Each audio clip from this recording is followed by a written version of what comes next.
يتفضل البروفيسور عبد المالك مدير المدرسة لإعطاء محاضرة على المواطنة، ويتفضل مشكور.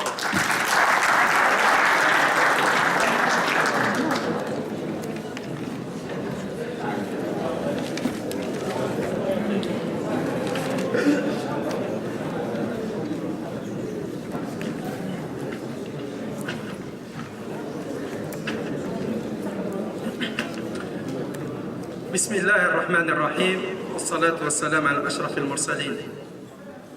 Votre Excellence, Monsieur le Ministre de la Jeunesse et des Sports, Mesdames et Messieurs les cadres de la Nation, chers collègues, directeurs des instituts nationaux sous tutelle du ministère de la Jeunesse et des Sports, chers invités, Monsieur le directeur du Centre national de médecine du sport, c'est offert à Rabé. Chers invités, chers collègues du corps pédagogique, corps professoral, de l'école et des autres instituts, des instituts sous tutelle, chers étudiants, marhaban bikum, soyez les bienvenus. L'honneur m'est accordé aujourd'hui dans cette honorable circonstance, celle de la journée inaugurale de l'année universitaire des établissements de formation sous tutelle du ministère de la Jeunesse et des Sports, qui coïncide bien entendu avec un mois sacré dans l'histoire de la nation algérienne. L'honneur m'est donné de présenter cette conférence inaugurale intitulée « Acteurs sportifs et devoirs citoyens dans le cadre du développement national durable ». Il est un fait que nous nous exaltons aux remarquables performances des athlètes. Chaque nouveau record des as sportifs nous enthousiasme. Mais ce que devrait nous stupéfier, ce ne sont pas seulement les résultats merveilleux que nous applaudissons, ni non plus l'énergie qu'ils ont dépensée pour l'atteindre, mais c'est aussi et surtout la grande discipline personnelle qu'ils se sont imposés devant l'adversité que leur dicte la compétition sportive, avec toutes les valeurs morales, que cela devrait nécessairement supposer. Ces valeurs déployées justement sur le stadium de l'accomplissement et de la performance corporelle, hissées à leur plus haut degré, sont la meilleure réplique de ce que devraient être les valeurs citoyennes que chaque individu devrait d'adopter. Rappelons tout d'abord que la citoyenneté, comme il a été cité par son Excellence Monsieur le Ministre, est un concept d'état de droit. Rappelons tout d'abord que la citoyenneté est liée à l'état de droit. C'est justement et précisément la fonction propre du droit de faire exister la société ainsi que conçue, de faire cohabiter les intérêts de tous et de chacun sans heurts, à l'ombre d'un État, l'état de droit. La fonction propre du droit est d'instituer progressivement dans la société un ordre juste et véritablement humain, cultivant la citoyenneté des personnes et protégeant les libertés individuelles et collectives sous le contrôle équilibré d'un État de droit. On doit s'intéresser à la question de savoir à quels signes on peut reconnaître qu'une société est apte au développement. Ces signes du développement, et notamment le développement durable, que nous développerons un peu plus tard, sont un chemin favorable de la citoyenneté. Ceci se caractérise généralement, c'est-à-dire les signes de la citoyenneté, par, premièrement, l'énergie, deuxièmement, le réalisme, troisièmement, la souplesse et quatrièmement, la solidarité. Ces signes sont ceux qui manifestent, dans les cas de la jeunesse qui nous occupe, une volonté de développement, donc d'adaptation et d'engagement. Ils induisent une ouverture à autrui, et sans ouverture à autrui, la citoyenneté pour le développement se révélerait en tout cas impossible. Elle repose sur la participation et un souci constant du bien de tous. Nous pouvons aussi distinguer comme indicateur de la citoyenneté la civilité, attitude de respect à la fois à l'égard des autres citoyens, mais aussi à l'égard des bâtiments, des lieux, de l'espace public, de l'environnement. C'est une reconnaissance mutuelle et tolérante des individus entre eux, au nom du respect de la dignité de la personne humaine, qui permet une plus grande harmonie dans la société. Deuxièmement, le civisme, qui consiste à être, à titre individuel, à respecter et à faire respecter les lois et les règles en vigueur, mais aussi à avoir conscience de ses devoirs envers la société. C'est agir pour que l'intérêt général l'emporte sur les intérêts particuliers. Troisièmement, je citerai la solidarité, qui correspond à une attitude d'ouverture aux autres et qui illustre le principe de cohabitation.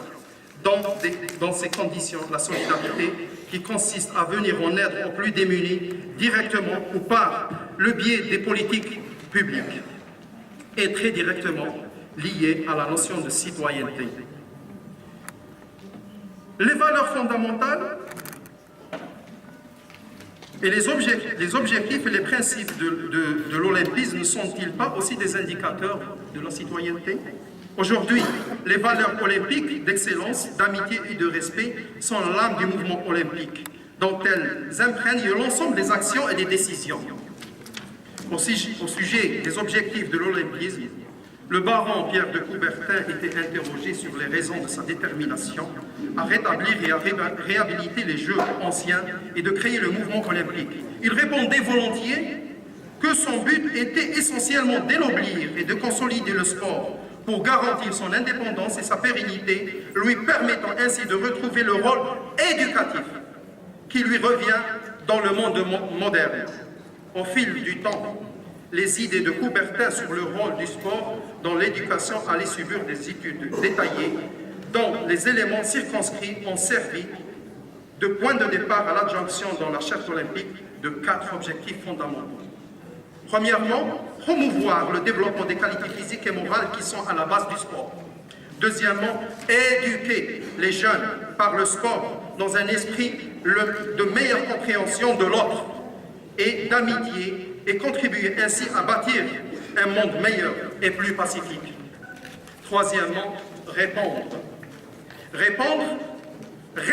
les principes olympiques dans le monde en créant ainsi un esprit international de bonne volonté et enfin réunir tous les 4 ans les athlètes du monde entier pour un festival sportif, les Jeux olympiques. Quant au principe de l'olympisme, il se regroupe dans l'universalité, l'humanisme, la non-discrimination, l'indépendance, la solidarité, le développement durable et la promotion permanente de l'alliance du sport, de l'éducation et de la culture. L'alliance du sport, de l'éducation et de la culture. Ces principes constituent le code de conduite qui garantit la présence des valeurs au cœur de l'action du mouvement olympique, qui accentue les valeurs olympiques en permettant qu'elles soient réellement appliquées dans le but de changements sociaux dans le long terme. Mais la grande question est, à partir de la société d'aujourd'hui, quelle société pour demain? On anticipe déjà sur le concept de développement durable. Un travail énorme doit être entrepris pour reconstruire un projet de société soutenu par une large base sociale. Les crises et les mutations ne déchirent pas seulement le tissu économique, elles risquent d'ébranler l'ensemble de la société algérienne en particulier. Au lieu de susciter les affrontements lourds de conséquences, il paraît plus juste d'en appeler à la raison et au cœur de tous les acteurs sociaux pour faire naître dans les mouvements les plus difficiles de nouvelles solidarités, de mouvements droits, de nouveaux droits. Comme solution, on peut toujours proposer mettre à contribution des établissements de jeunesse et de sport à la culture de la citoyenneté, œuvrant et en militant inlassablement pour une pédagogie de la citoyenneté. Face aux proclamations démagogiques, analyser les situations, mettre en présence directement ou par l'intermédiaire de leur association les acteurs sociaux, offrir à chacun l'occasion d'assumer ses responsabilités pour aider à résoudre les difficultés rencontrées et une véritable pédagogie de la citoyenneté et par extension aussi de la démocratie. C'est donc une vision résolument tournée vers le futur qu'il s'agit d'envisager. Quand on parle de futur, on parle toujours de développement durable.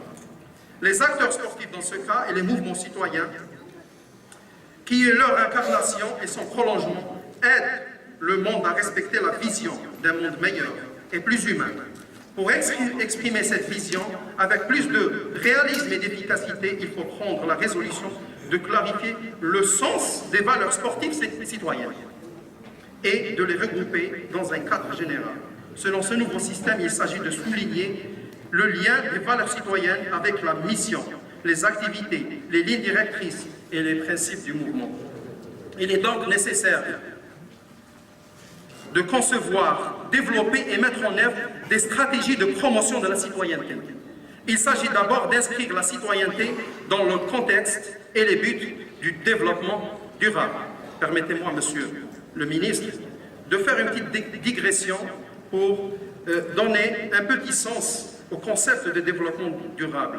L'expression « Sustainable Development », traduite de l'anglais par « développement durable », apparaît pour la première fois en 1980 dans la stratégie mondiale de la conservation. C'est une publication de l'Union internationale pour la conservation de la nature.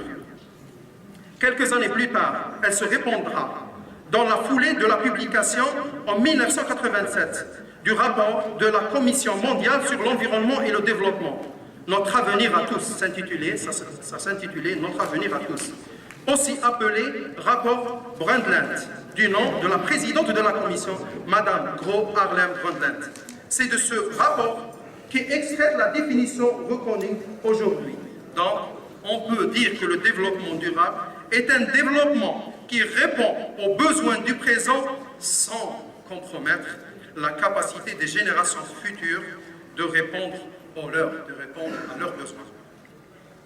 Le développement durable consiste essentiellement à réaliser le changement positif socialement, économiquement et culturellement, hisser le niveau de vie dans le sens d'une vie environnementale saine, produire et créer un équilibre dans les économies, de ce qui a pour effet de contribuer à la création d'un équilibre social en ouvrant les perspectives d'éradication des fléaux sociaux et en comblant les brèches du chômage et de la pauvreté.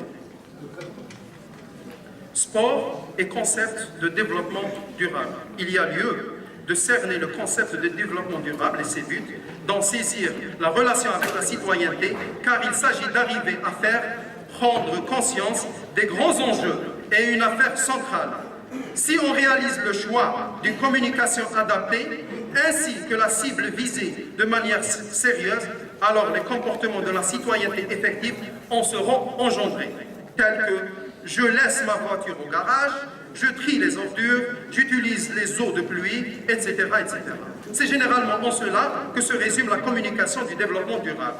Et donc, en définitive, on doit s'intéresser au comment s'accomplit la communication autour du développement durable. Il faut donc, d'une part, mobiliser les moyens conséquents pour retendre à davantage de jeunes des initiatives heureuses qui sont susceptibles que le sport,